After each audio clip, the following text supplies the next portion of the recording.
Alright, so this is part 2 of my last video where I want to talk about the qualities of a good vocal director. If you've currently got an existing music team, what are some of the things that you need to look out for in your current team members to identify who would be best for the role of the vocal director? So I'll share 4 tips and I'll probably do a bonus at the end.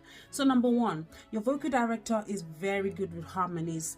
They're very good with vocal techniques. They have a good ear for pitch, for timing, for blending. They're very interested in ensuring that the music sounds polished. So if you have someone in your team right now who is very particular about harmonies and they're very particular about why are we so loud or why are we shouting, that person is probably a good candidate to be a vocal director and to have further training in that department if they're not already a vocal director.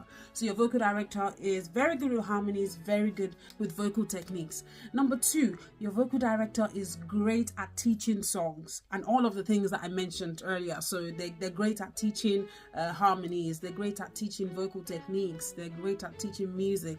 It's one thing to know all about the techniques and all of the things that need to happen and the harmonies, but you also need to, as a vocal director, be very good at teaching, because a lot of what a vocal director does is teaching songs. You will be teaching a lot, you will be helping people, guiding people, coaching people on how best to sing properly. So a vocal director must be great at teaching songs. They also have a passion to help others grow. So if we're in a team, they really want to help somebody sing better. Of course, you can't push people further than how far they want to go. So as a vocal director, people may not always take your opinion or take your advice, but that's your passion anyway. As a vocal director, you really want to help other people grow. You want to teach people the songs, you want to teach people their harmonies.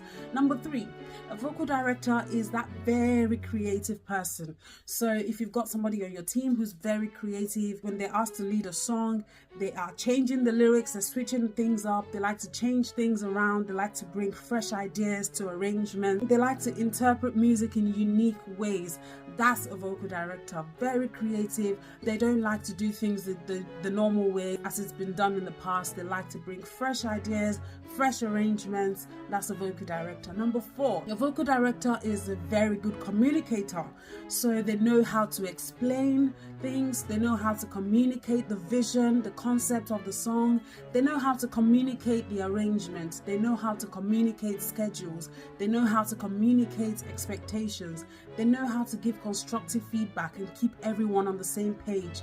They know when to use video to communicate, they know when to do audio recordings, voice notes to communicate to the team. They know when to use Word documents. I use Word documents as a vocal director to communicate lyrics and arrangements and things like that, rather than just a WhatsApp message. Sometimes you need to do a Word document. I have set templates that I use with advanced music teams, so they know when to send a voice recording, they know when to communicate verbally, they know when to point you in the direction of other materials that will be of benefit, and they know different communication techniques. They know how exactly to get the message to you in a way that will really stick with you as a team member.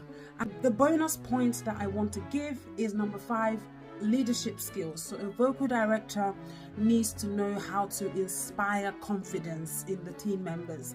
A vocal director needs to know how to manage rehearsals, how to facilitate rehearsals, how to gather people together to meet, how to control a crowd, how to lead the choir towards a shared vision.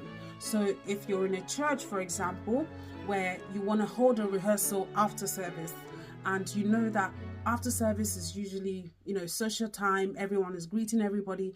As a vocal director, you need to put your leadership hat on and know how to gather the crowd. So you know how to mobilize people to get things done. You don't just wait and just say, well, they're not coming, so no. As a vocal director, you have those leadership skills, but that's a bonus. That's something that can be learned. But the 4 that I mentioned earlier, which are good with harmonies, good at teaching songs, very creative and coming up with arrangements, and being very good at communicating. Those are the key qualities that make a very good vocal director.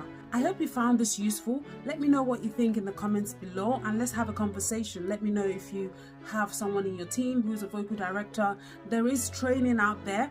I'm working on some training materials and some ways to share my knowledge. So this is something that if you can identify people within your team that will make good vocal directors, you can send them on a training course, point them in the direction of my materials, because I'll be putting out a lot of free materials to help vocal directors and to help you on your journey and know how to facilitate rehearsals, how to teach songs, and all of those things.